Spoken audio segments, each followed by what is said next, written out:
So, as you can tell, we're having a fabulous time.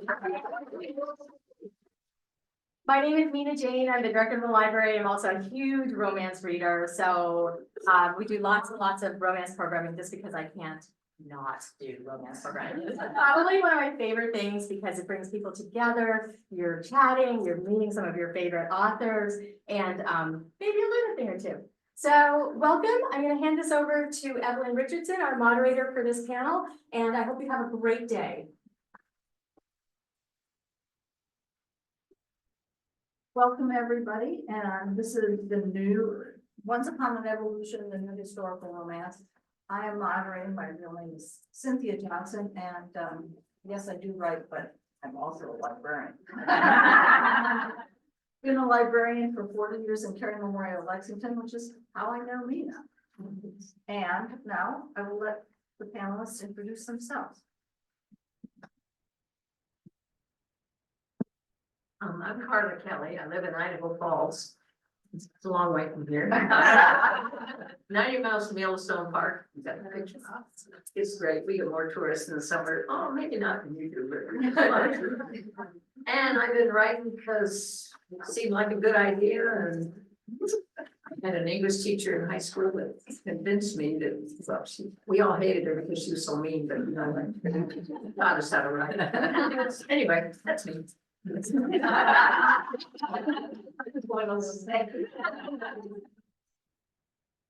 I'm Caroline Linden. I had an English teacher in high school as well, who would be absolutely floored that I wrote one book. It was not my jam. I was a math major, so. But I'm very happy to be here. I want to thank Mina and all her crew of mediums as well for having this great event. They're old pros at it now, but it's always very appreciated. And I'm Loretta Chase, and I have been writing probably from about the same time that Carla started writing. I think we're compatriots in that way. Also historical romances, and I live just down the road a piece, so I get to enjoy the wonderful New England spring.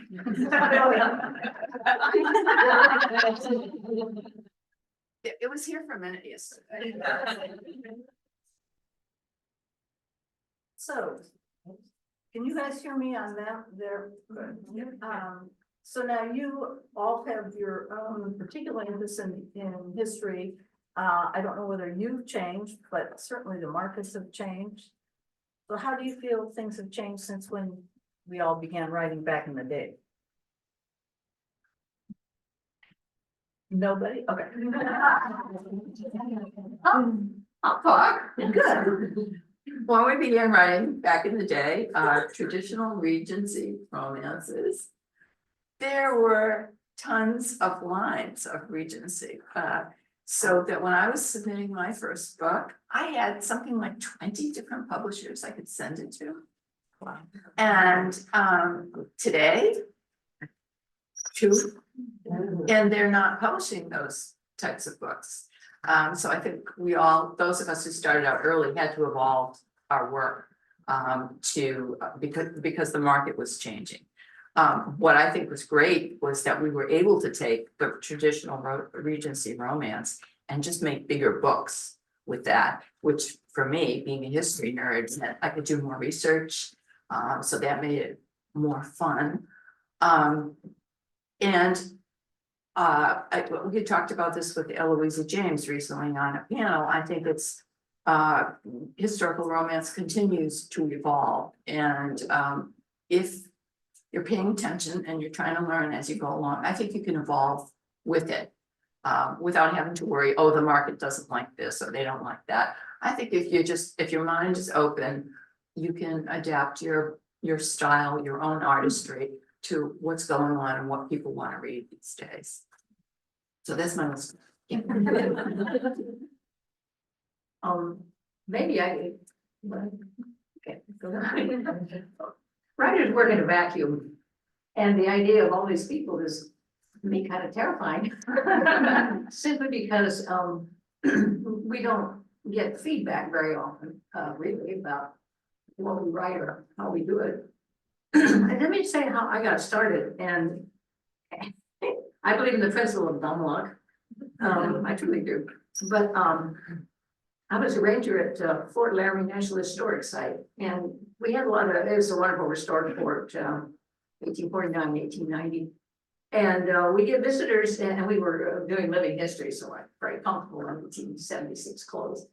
And we, the visitors wanted to know, the women especially, what was life like for women and children at these forts?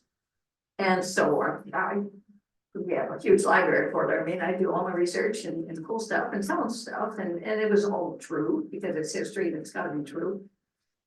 That's important to me. And then I started working, maybe I should write, I've done a little writing. I'm a journalism teacher, English teacher in high school. But I told one or two short stories, nothing big and nothing, you know, but then I thought, okay, I can do this, because I know this history of the sport in the American West. And I like to write, so I started writing short stories, and they found a great publisher, and I got a couple of awards from Western Writers of America. And my short stories getting longer and longer and longer. So then I was picking up it was a spur award from Western Writers of America in Santa Fe. And there was an Indian uprising there in 1693, I think it was. And I thought, man, I could write a novel now about that. I have 5 children, they're all pretty young at the time. We are. And back there, the oldest one's 54 now. But I thought, okay, I can do this. I can write a novel. And it took me a year, getting up early. I was working full time too, and 2 kids in preschool, everybody else in, you know, school. And so I started doing that. Started writing this novel, and I acquired an agent. That's kind of cool. He gave me a lot of advice, and I took it. That's the important part. Too many times writers think, or beginning writers perhaps, oh, it's my baby, I don't want anybody to touch it. No, you listen to the people that are doing, you know, you hiring your agents. So he told me what to do, and I did it, and it sold it. And then it was daughter, I call it a saint maker, after the Santeros, and in New Mexico. And they immediately changed the title to Daughter of Fortune because the saint maker wasn't sexy enough. So I share a title with Isabel Allende. I did okay. A guy, no name, you know, who me. And so then my agent said, have you ever thought about writing a Regency? I said, well, I love Jane Austen. And so she sent me a couple of them to read. She said, you write me 4 chapters and 150 words and I'll sell it. And I did, she did. So that started my career with Signet. See, I stumble into this stuff. I don't know anything of. I was telling Caroline, I had that somebody tell me what a trope was. And I mean, I got. You defined some tropes. I've got a couple of degrees in history, and that's what my interest is. So how to combine them both to be totally true to history, because I believe in that fervently. I do not fight on history. I did once. But anyway, I'll tell you that later, the action. But so I thought I can do this. And you know, it never gets easy. I don't know about you gals. Does it ever get easy? No. It never gets easy, but you realize one thing, you can do it because you've done it. And so even by chapter 1, I think 350 pages have to follow this, and I do a little panic, and then on I go. But that's, like I say, it's dumb luck. I stumble into stuff because that's the way I am. That's the sign of a pro. Only a little panic. To achieve that state someday.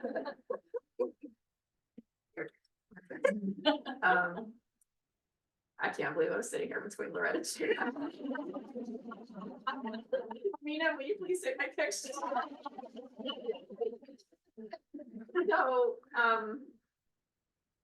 as the non-legend up here, I want to say that I have seen historicals change, and I think it's mostly for the better, because I do believe we generally write in a vacuum and that we get sucked into our story and we put into it what we want, but we all live in this world, and I view it as, you know, as the world around you changes, you change, you look at things differently, you learn stuff. You you know, you grow, and your life experience shapes you and shapes how you think about, you know, pretty much everything, including a writer, you know, what kind of characters do I want to put in my story? I think some of the current social movements have made people a lot more conscious of what they're putting in and also what we're not putting in. And sometimes it was because just like it was so hard to find out about certain topics, you know, back in history. And now there's a lot more research, there's a lot more scholarship, it's much easier to access as well, thanks to the internet and Google Books. God bless you, Google Books. The rest of Google, I don't know about, but Google Books. Awesome. So for me, I feel like the more I learn, with every book, I learn something new about the period, even though I've been writing in it for almost 20 years. There's still tons of stuff that I don't know. And I tend to go down little rabbit holes of one of my books where I'll be like, ooh, what should this book be about? I know. Pottery. I'm all in on pottery now. And so down that hole I go, and I'm looking at, you know, maps from Staffordshire and, you know, the 1780s. And my husband's like, what are you doing? And so just the more you learn about that period, the more your mind, you know, and as your mind is changing about what are good relationships, for example. Because we are writing for modern readers, and so things that, you know, might have been totally fine glossed over in a book 50 years ago, I think now would raise some eyebrows. People will say, well, you know, maybe that's accurate, but it's not really what I want to read in my fiction. Like, I'll read a biography if I want to read about, you know, a man who marries his first cousin and, you know, is allowed to beat her under the law. But that's my view, that authors grow and evolve because we live in this world too, and even if it's not a conscious decision to put X, Y, or Z into our book, it's around us. And that's, you know, we're constantly picking little things out of our real life, or at least I am. I'm stealing from everybody around me. If I hear a good phrase, I'm like, that's going in a book somewhere. So Have your characters evolved as well as the kind of character you're writing? Is it, I mean, I was thinking about this whole thing with historicals, and I started reading historicals to learn. So now with more and more being brought forth, particularly somebody like Vanessa Riley, who brings in Black characters that were real people, but I had never known. Have you made your characters evolve as well? They're not lords and ladies, they're maybe working class people or anything like that, or not? I'm known for duplicitous regencies. Because there's so many, I find so much interest in, well, I write about ordinary people. And I like that because we're all pretty ordinary people. And sort of moved into the medical realm of things a lot of times because I worked at a bunch of interesting jobs. I was in hospital PR and an arranger and taught at the university, and you know, it's just like dumb luck. I stumble into stuff. I truly do. But some things I don't change. In one of my books, it's been reprinted. Libby's London Merchant. There are gypsies involved. Now that term is out nowadays. You're supposed to use Roma, and I understand that perfectly. I let gypsies in. That's what she would have said. Because that's a balance everybody plays up against. It's, I want to be realistic, but yeah. I left it in. Yeah, I don't care. I wanted it in there, no idea, because that's what she would have said. Anybody else? I'm not sure. I think my characters have changed somewhat. I think it's more a question of what you absorb things from sort of by osmosis, but if you read newspapers, you watch television, whatever, there's a great deal you can't miss. So whether you're doing it consciously or not, you're drawing that information in. And so the way I would write a hero today and the relationship today is going to be tweaked. It's not going to be the same as the way I wrote it, say 20 or 30 years ago. And it's not even a conscious decision. It's just you have this awareness and you don't want to repeat that kind of character. So I think it's, I just think of it in terms of evolving. And absorbing what's going on around you and trying to, and just. Essentially, you're trying to write the best book that you can write, so. How do I make the best characters today, the way I feel today, the way I feel about what's going on in the world today? All of that's gonna feed into the work, not necessarily consciously, it's just there. I feel a very strong visceral terror of repeating myself. So whenever I start a new book, I think, what do I want to make this couple like? What do I want my hero to be? What do I want my heroine to be? And I find myself saying, nope, I already did that. Nope, I already did that. So for me, that's part of it, like trying to push myself to be more original. And that's a creative challenge in and of itself, because I think it is very easy to lean into a certain type of character, and some authors do this and they do it brilliantly and it really works for them, but it doesn't really work for me personally. So that's kind of my goal, to kind of constantly say, you know, what haven't I done? What else can I do? How can I explore this and turn this around a little bit and make it different? Like in my last book I wrote, the hero is a gaming hell owner. So it's like a casino overlord. And I had written him through 3 books as, you know, this very taciturn, you know, strong silent type. And when I wanted to write his book, I thought, well, he's got to have a heart. What's going to be the heart? And so I gave him a younger sister that he's trying to raise, and he's like tearing out his hair because he's at the point where she's a teenager. And he's like, I have no idea what I'm doing. So for me, I was like, what can be his Achilles heel? What's going to be the soft spot in his armor where he's really defenseless and he doesn't know what to do? Because for me, that's what makes, you know, a character, I think, really interesting, where their vulnerabilities. And so I was looking for something that was a little bit that I hadn't done before. Right.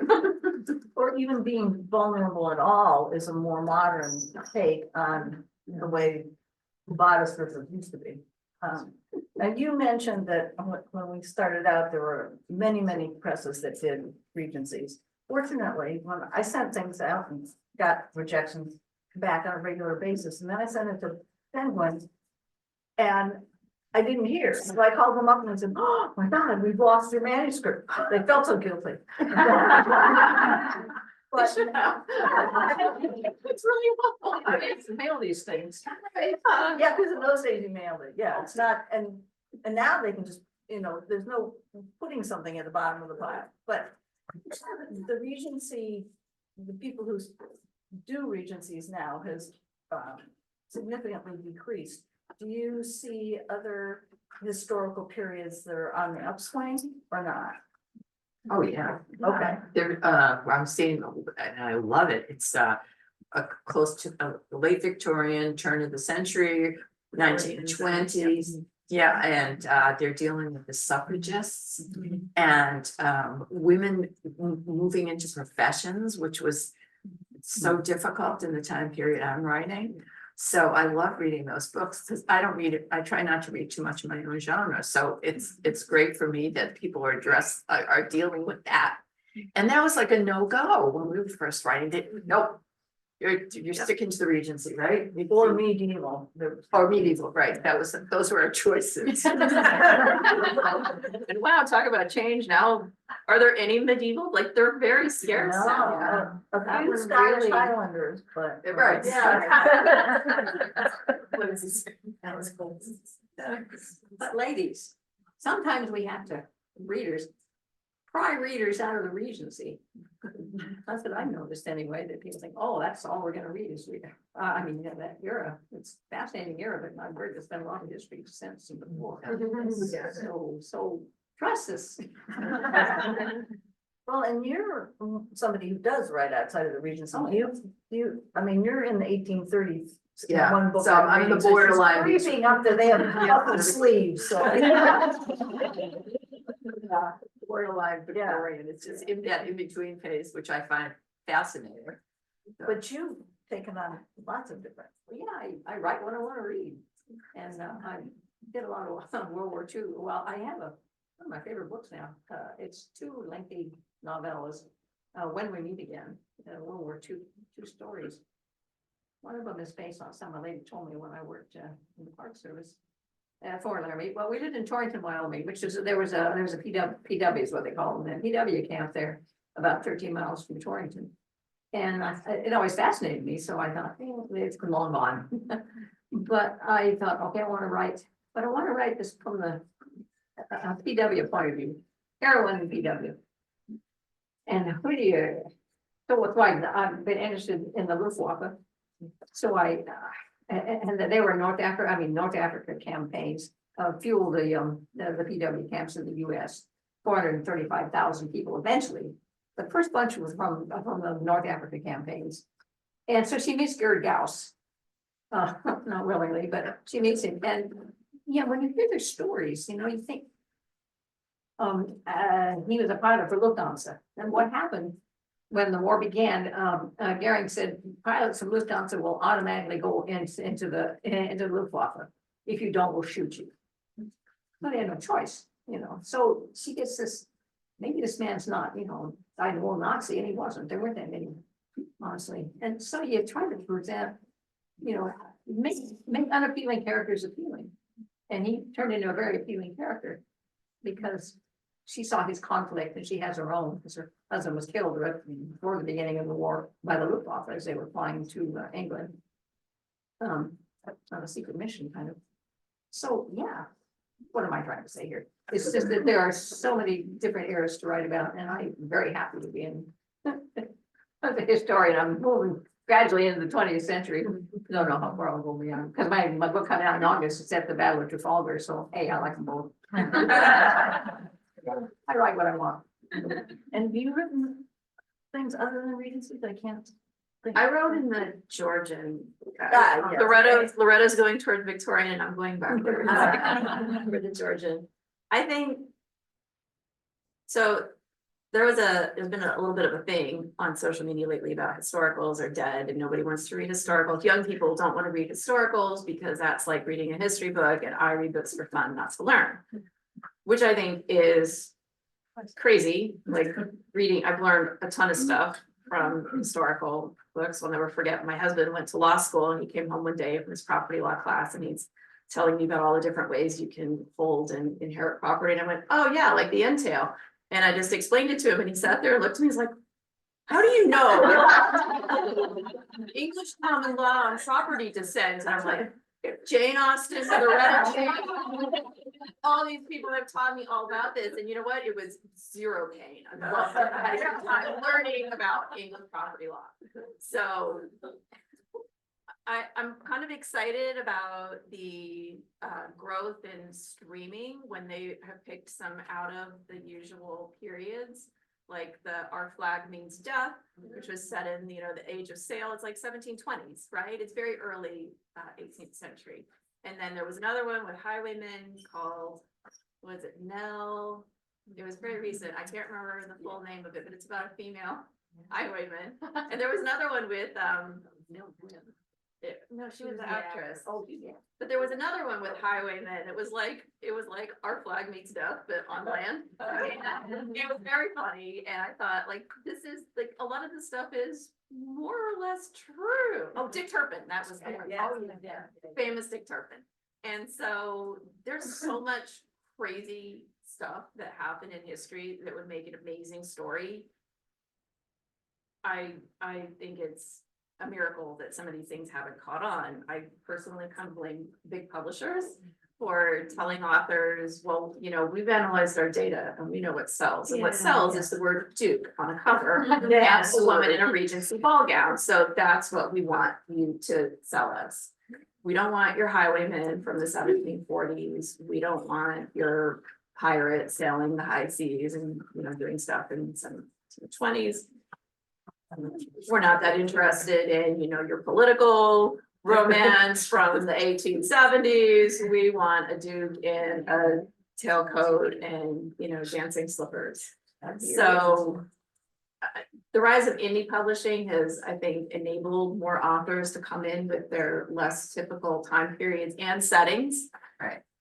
The the Adriana Herrera books where they're set, it's a character from a Caribbean nation, right? And Vanessa Riley. And Vanessa Riley's books, I think people are writing more books that are set around the world and not just strictly in England.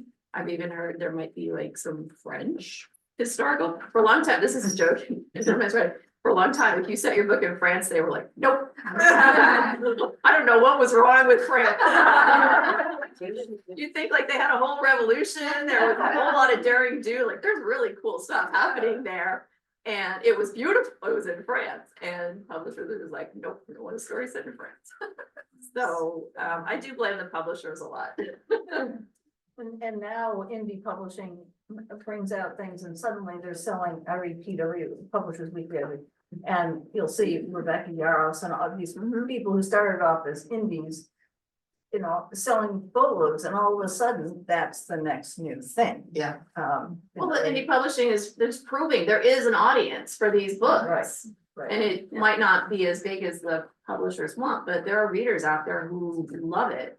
Yeah. So, And it's making publishers sit up and listen, and they're freaking out and they're downsizing, and as people in indie publishing learn more and more, they're getting very much more professional about all of this, reaching people.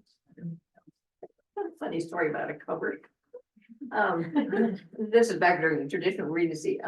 Diane Farr told me this. She had it was one of her early books, because you know, after a while you get a real thick skin about covers, you have to. But there was the heroine, and there was a dog on the cover, and she complained to the editor or someone publisher, that where's this dog come from? There's no dog in my novel.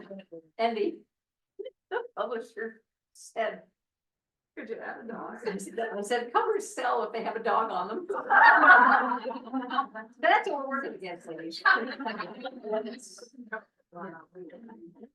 Like, yes, I know there are only a couple dozen dukes in the time period. Yeah, I know that. But you put Duke on the cover, it sells more books. I can still write, I think, a good story with a Duke. If that's, you know, going to do it for me, you know, it's sometimes you work around the things and sometimes you're going to be practical. But I think you can still tell your stories, and you can turn it all upside down. You can turn things on their head. So, yeah, the cover thing. Yeah. Covers are, like, don't say that it's set in Venice on the cover. No, kiss of death, don't say that. Yeah. And then, or an amazing book. I had a weird thing happen because my son, I was at Penguin for romance writers, and I learned that back in the day, they did full oils for the cover.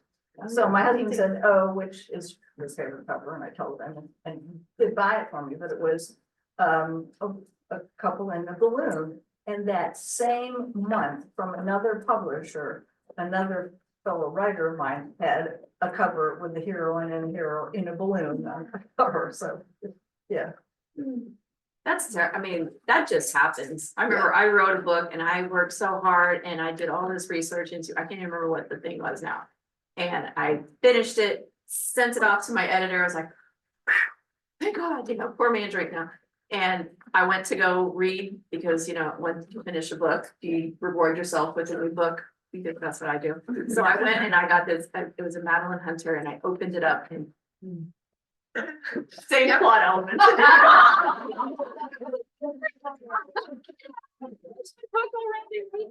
Copied her, but it just happened. Yeah. And yeah, I think that's a hard one to accept when you're an author, that the cover is marketing.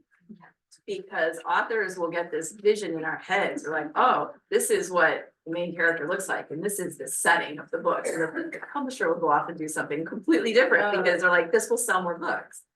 You're lucky if you get the hair color right. Exactly. And I mean, I complained to Florida Scoundrels cover, the original one. I'm like, how can they be lying? On a rhododendron.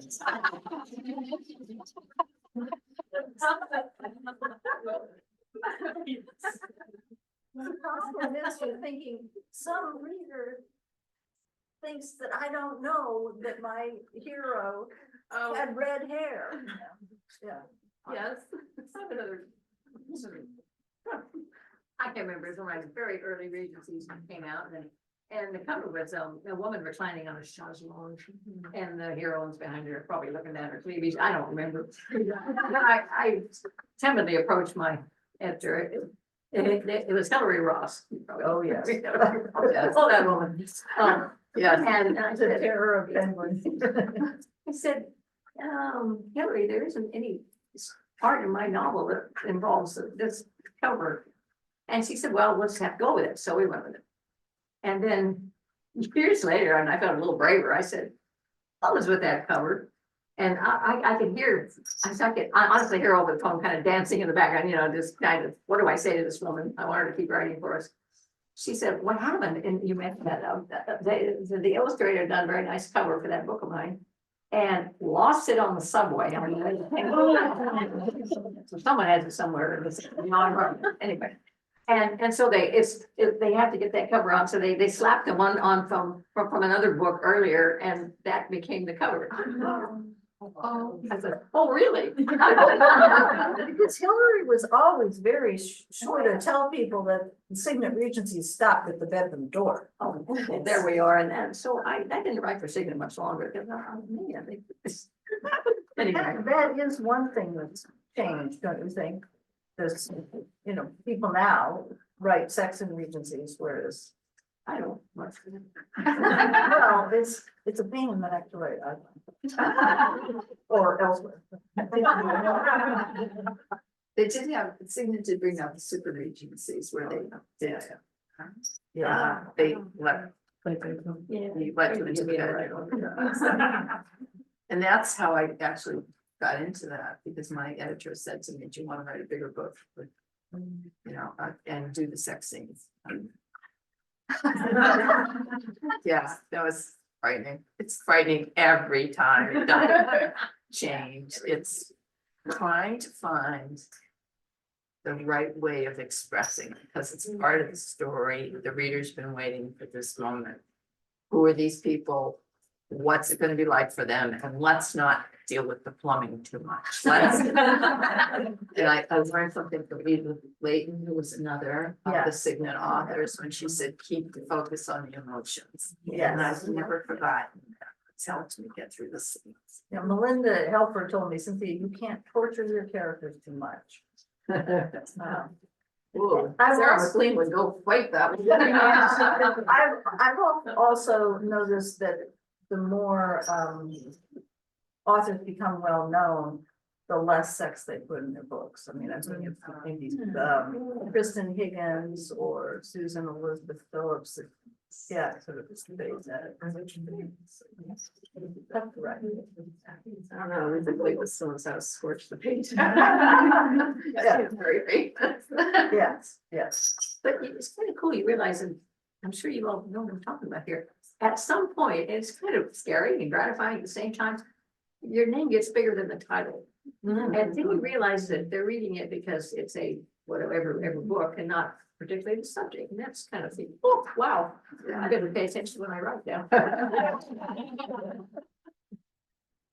But in a way, does that sort of trap you in because they're coming with a certain expectation, so you feel a little more leery about experimenting because you're gonna accept the people that. There you go. I think if my readers are used to, they're gonna be different, and and again, there's a limit to how much you can let outside stuff get into your brain about your work. And, you know, ultimately, the isolation is good to a point, because you have to shut out a lot of the other noise that's there and write the book that you need to write, and also to respect your readers.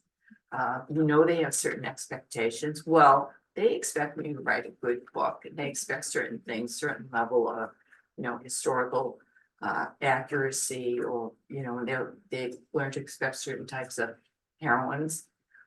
That's fine for me, because I can there are so many different directions I can take with that kind of writing.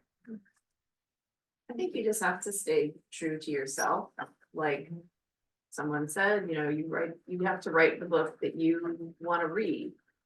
And write the best book that you can, and if, when you have reached the point, like these two ladies, where people are buying it because of the author's name on the cover, more than anything else, that's because you've built a reputation and a level of trust with your readers, that they know that whatever direction you decide to go, the reader is in for the ride. They're like, I know this author always delivers for me, and that's why I'm buying this book.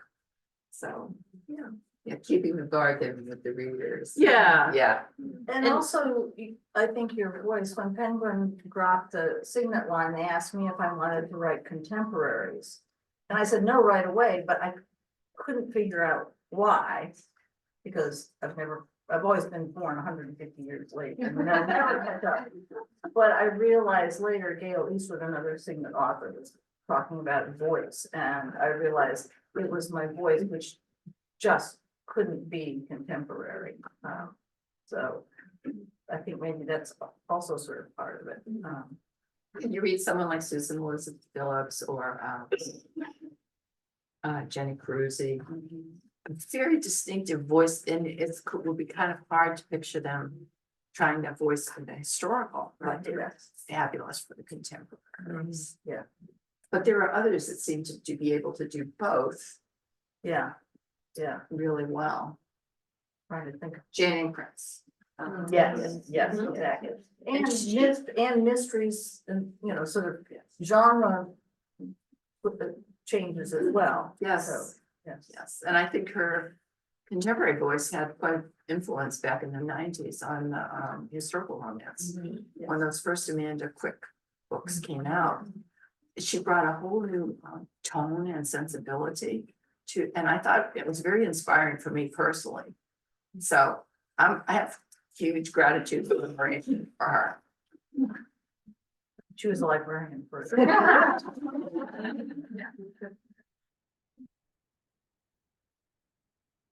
anybody have anything else to say? Or do you want to open it up to everybody?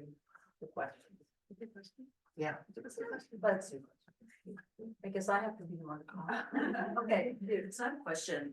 So Loretta mentioned that now there's only 2 publishers that are really interested in publishing historical romances.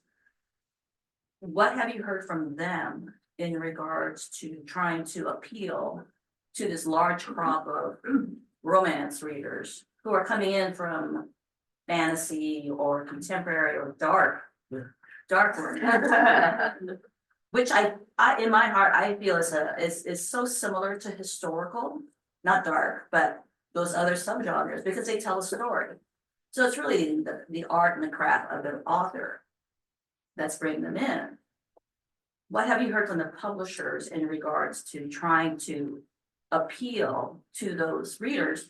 Because I just attended a spill the tea, we call it, brunch a few weeks ago. And we had some historical authors sitting with us. And they had just met with Avon that weekend. And they were telling us about how there was like pitches that they were going to be, they were giving us the tagline bod lit as or bodice lit as. I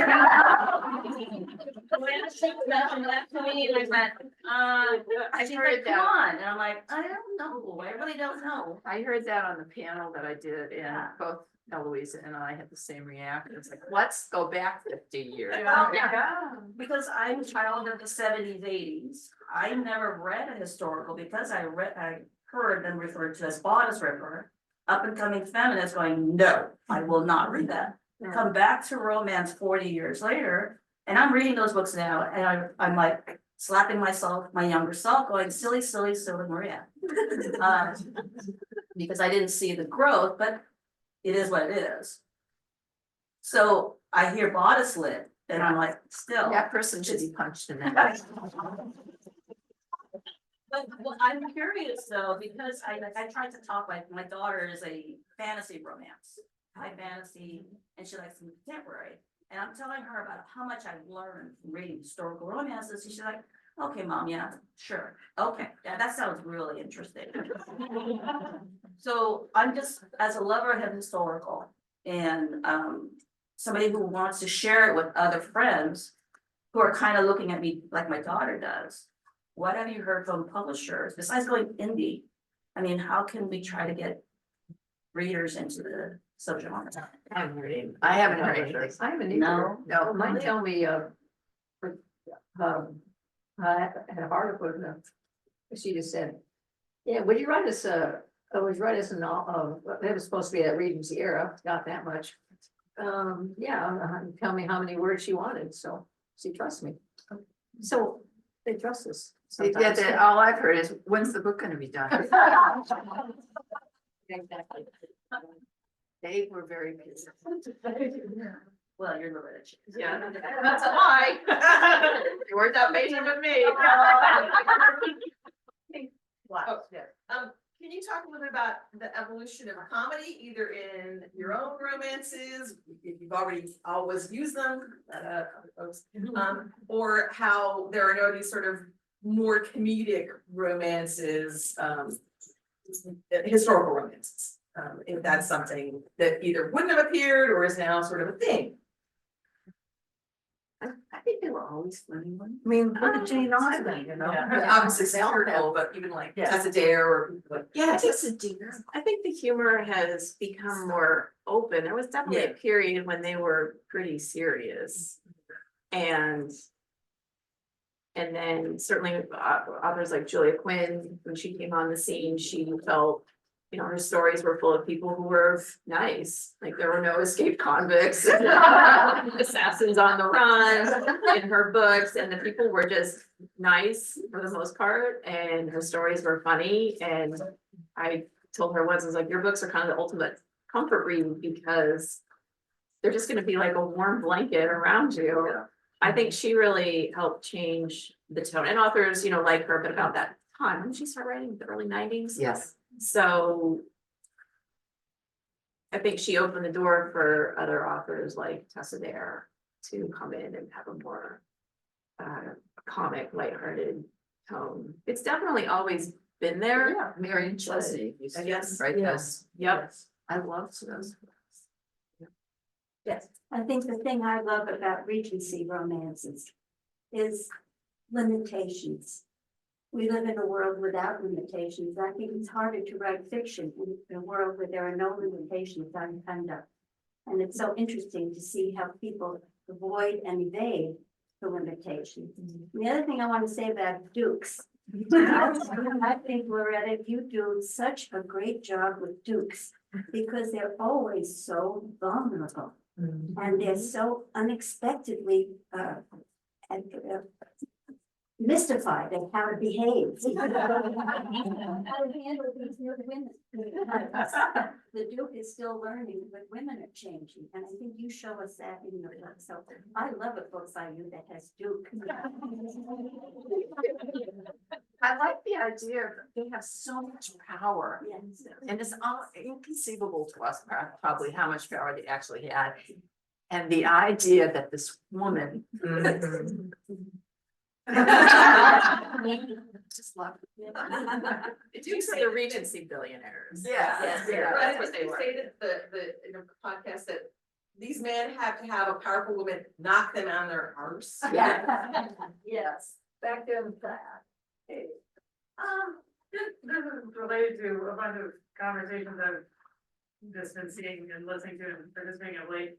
That an interesting thing that people have noted is that in some ways, historicals are allowed to deal really directly with social issues in a way that is very hard for contemporary to do, because, well, basically you can talk openly about like racism and sexism and all this, because it's maybe perhaps it's because it's at a remove, and in contemporary, we're all supposed to pretend that everything is okay now. Is there, like, do you have thoughts on that, and like, in reference to like what you see in happening in historical right now? Certainly, I was gonna say, I read PW all the time, and I just came across a review with Victorian transgender bicyclists. So I. Look at that.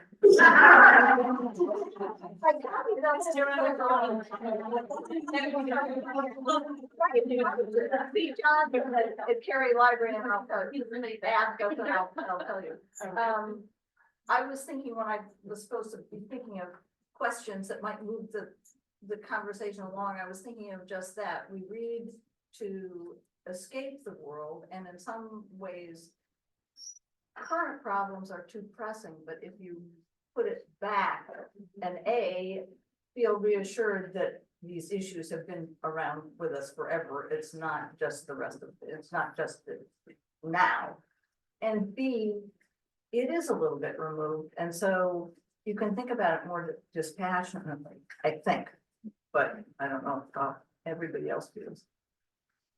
At the situation of women as in the time period was something that makes it gives you a built-in kind of conflict, because they're either following the rules or they're trying to step outside the rules, and those struggles make a really interesting tension for them. And I do feel that because it is in the past, yeah, on some level, I think it is easier for us for historical writers to deal with it, because it's not something, it's not part of your everyday life. This woman who's like an earl's daughter or something, and you know, she's trying to figure out what her life is going to be like. Is this the life that she wants for herself, to get married, to do whatever that life is? Is my life going to be the Amex round? Is it going to be balls and charity events, or is there some other meaning I'm going to find? And I think that's a really good way for us to bring in issues that still resonate with women today. But I think the distance gives us a little comfort. I think the fact that the rules back then were so much clearer and explicitly stated, that when you write about them, it's kind of easier to highlight how effed up some of those rules were. The fact that a woman could be immensely rich, a huge heiress, and have, you know, lose everything when she got married, that it would all become her husband's. She didn't have the right to vote. She didn't have the right to sign contracts for herself. Like, you know, those things aren't even all that Right. established, and you know, like now at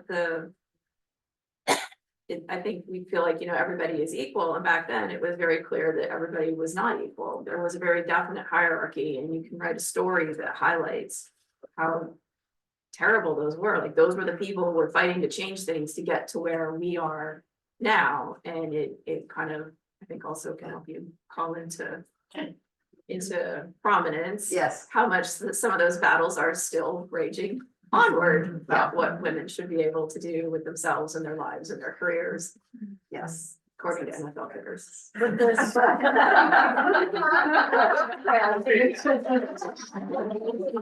the contrast is very useful for us to also to appreciate what we have, because unless you read the historical and know that somebody who's getting married is suddenly not going to have any rights at all, you don't realize, oh, actually, I'm very privileged, you know, because I have my own bank account, or, you know, stuff like that.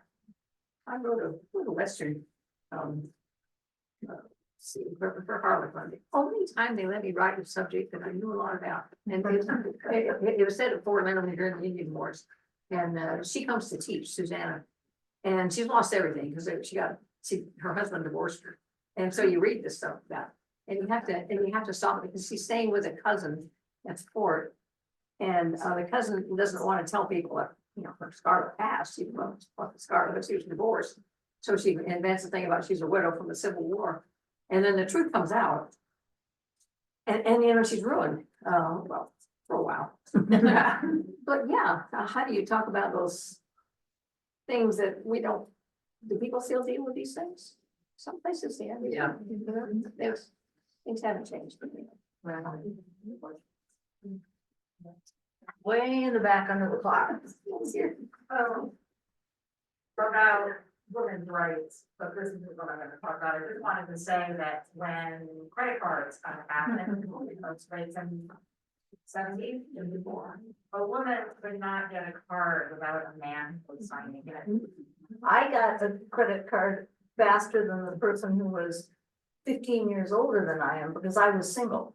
And in 73, she was married, so she couldn't have one, but in 73, I was not, so I got one. But my actual subject is more about, do you think that cover stories might have changed more than the actual story content?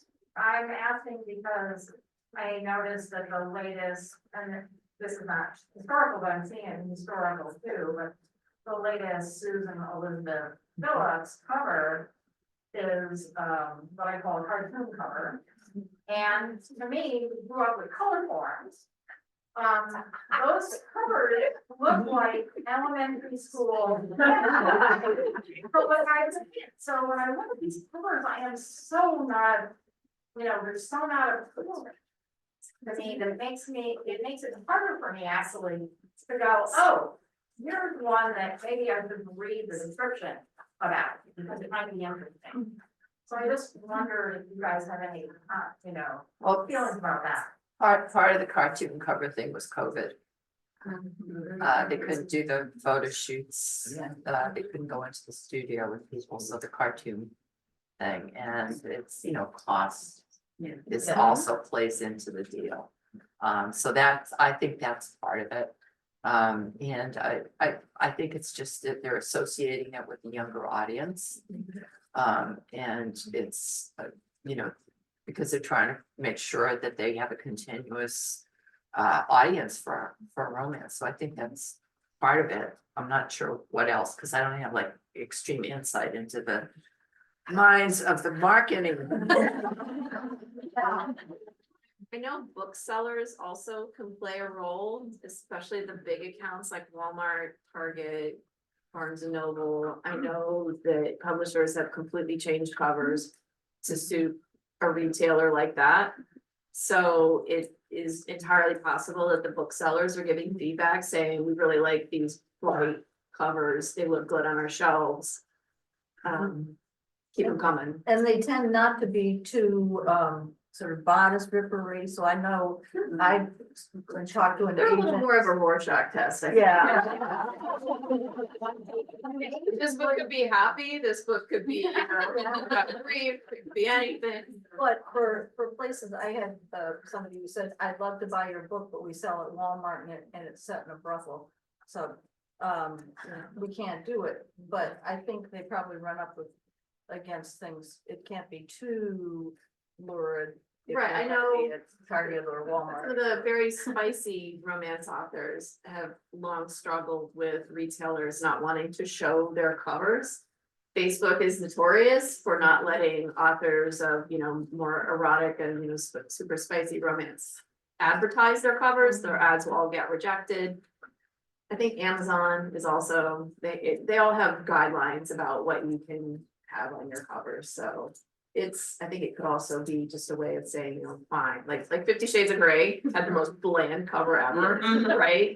Tie, in black and white, and what was inside was not bland and gray. So it's, covers are a tricky topic. Yeah, always have been. Yes, Cynthia, this lady in the corner. Oh, sorry, thank you. Lady in the corner. Two things, I think with the bigger cartoon covers, they can charge more for the book than the mass market. And That's the size, that's the size of the book, not the cover. Yeah, Putting these in well, trade well, paperback, the which trade, are, a lot yes. of them are trade paperbacks Yes. and they charge more, and so and that is publishers very make much more. the booksellers have been very much And behind like in that. Barnes and Noble, some of them are all trade paperbacks and no mass market. But I kind of have gotten away from a lot of historical romance, because I'm so tired of dukes. They're like the billionaires of contemporary. And I don't want to read about billionaires anymore. But and then one final thing, there used to be a list put out by someone that used to put monthly unusual historicals that would come out. It was a blog and she would list. I can't, it escapes me, but she would put together a list of unusual historicals. I don't know if she still does it. Wendy the super librarian. Yes, yes. What's her name? Oh. Wendy the super librarian. And just as an FYI, if you're looking for unusually like, you know, no dukes or maybe set in, I don't know, wherever, China. That may be one place to find them. And as a librarian, I also have to push for novelists, which most libraries subscribe to, because you can search in lots of different kinds of ways for the particular things you like, and also at the bottom of at least the card catalogs, I mean, the online catalogs, yes, of the libraries and the Minuteman Network, they will say, you know, if you have a book that you like, down at the bottom, they have all suggestions of other places to go. It's over there. I appreciated when Loretta Chase, when you mentioned about Amanda Quick as like a inspiration. I mean, can you talk about other authors that like really pushed you to inspire you, or like, you know, shifted the way you were thinking about romance writing? I'd just be curious. For everybody. I don't read romance. Edith Layton was a huge inspiration to me because she was such a beautiful writer. Edith Layton. Edith Layton, yes. So she was one of my early inspirations for books, and I already mentioned that Amanda Quick. I think Lord Scoundrels came out after Amanda Quick's first historical romance. And I'm pretty sure that fed into my brain because it changed the way I was writing them. I tend to be inspired by contemporary writers because I don't read so many historical writers. So I've always admired Susan Elizabeth Phillips and Jenny Cruzy and those authors. I read their books and I get inspired. And lately I started reading Kristen Higgins. Wow. You know, these are just great books. I was like, well, she's addressing some things that are really kind of interesting. I wonder where I could do with historicals. So yeah, there's so many, there are a lot of writers. I mean, when I first read Tessa Dare, and I'm screaming, laughing through the whole book. Oh, I'm jealous. So yeah, it's hard to. It's not going to be like one or two.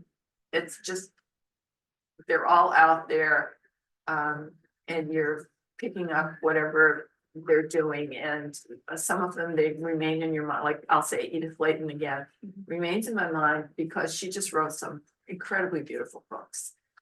And Laura Kinsale. Yes. Wow. Yeah. You have any Well, favorites? I was inspired by Carla Kelly's books, the books she wrote about the men in the Royal Navy, not always the captain, the sailmaster, or, you know, the navigator or whoever, just like such competence porn, I would say. So good and like that was their job and they had to do it well and they did it and they were, you know, heroic as well. Then Loretta Chase inspired me with her ability to take a typical character and flip him completely upside down. You'd be like, oh, you know, the rich and powerful Marquis of Dane. Such an asshole. And she takes this guy where I'm like, nope. The first time I started that book, I said, nope. And a friend of mine went at me and said, no, you have to finish it. And I read that book 30 pages in. I said, right, fine, just to shut you up, I will read it. And in the end, I was like, I know. So it was just so impressive because I really hated him at the beginning. And you know, and it's so wonderful. So I feel like almost every time I read a book by somebody else when I really like the book, I'm like, there's something in there that I feel like I'm learning from and saying, I should try something like that. I should, like, I really like the way she handled this. I really like the way, you know, this ending didn't happen the way I thought it was going to. Because my daughter tells me I'm terrible at like movies and books and stuff, because I'll like 2/3 of the way through, I'll say like, this is what's gonna happen. And she's like, shut up. I love it when I'm wrong. And an author manages to like go a different way and hit something different that I did not see coming at all. And I'm like, Quick summation, because we were done, but do you have any favorite authors? I read a lot of history. Favorite authors? Good question. Coming up short here. Matthew Haig. I really love the Midnight Library. And then, Remarkably Bright Creatures by Schwartz-Sullivan. Oh, what a good book. Thank you. I read more nonfiction than fiction. I admit it. Thank you all for coming. There are.